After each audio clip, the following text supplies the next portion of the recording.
Google Docs can be used to create fully interactive lessons. Let's start with a table.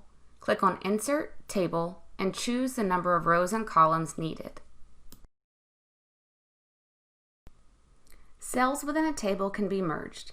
Select the cells you'd like to merge, right-click, and select Merge Cells. This is great for creating titles in larger areas. To change the background color, select the cells you would like to change and use the paint can and select the color that you would like. This can be done for individual cells, groups of cells, or the entire table.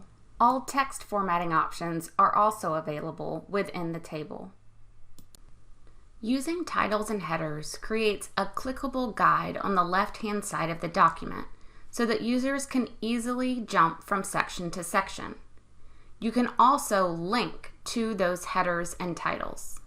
To add rows or columns, right-click and choose Insert Row or Insert Column.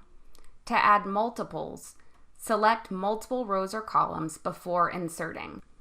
In this example, we'll have 3 sections for students. The Engage section is intended to grab students' attention.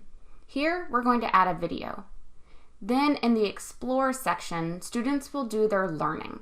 Here, we're going to add a presentation and some documents for students to review. And then the Explain section is where students will explain what they have learned. Notice that these sections don't have to have the exact same items, nor the same number of items. We can merge cells within these different rows and not merge them in others. We could also adjust the background colors of the sections, as well as formatting options, like the border of the cells, the alignment, etc. To add an image, use the image icon or the insert menu. Images can be added from the web, from your drive, or from your computer. Images will insert where your cursor was when you added the image. If that is inside of the table, the image will fit within that cell, but resizing the cells will not resize the image, so then you would need to do some resizing yourself. For more image options, select the image and then click the 3 dots. Here you'll find recoloring, adjusting transparency, etc. You can also select the image and click on Image Options in the toolbar. To have students access other items on the web from your document, insert a link. Images, text, and more can be made into links. Select what you would like to become a clickable link and click on the link icon in the top menu bar. Then, copy the link for where you would like students to go. Return to the document and paste it into the link menu and click Apply.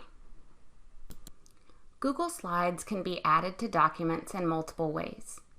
One option is to go to the slideshow, click on one slide and use Ctrl+C to copy. Then in the document, use Ctrl+V to paste that individual slide. Now you can choose to make that a link or leave it as unlinked. This will mean that just that one slide is linked in as an image. That image or any other can also have the link to the entire presentation added. When you add the link to an entire presentation, students will actually have the ability to click on the image or linked item and then click Open Preview. This will allow students to move through the slideshow without having to open it in a new window outside of the document.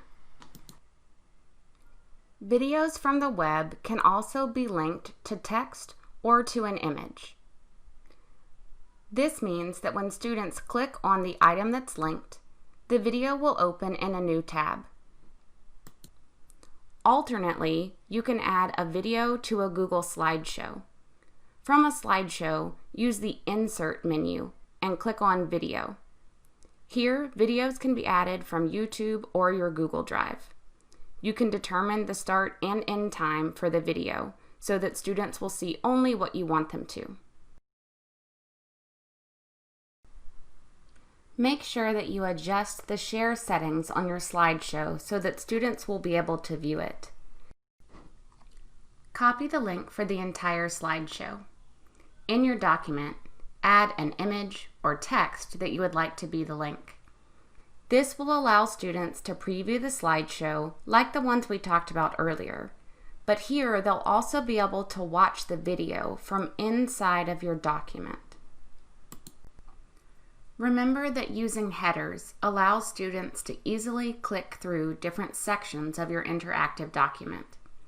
Let's jump down to the Explain section, where we're asking students to share what they've learned. Students could type directly in the table section we already have, or we could put the Explain section outside of the table, ask the question, and enter a one-by-one table that can work as a text box for students to answer. A one-by-one table could also be entered inside of our pre-existing table. For more tips and tricks, see the help guide for interactive docs.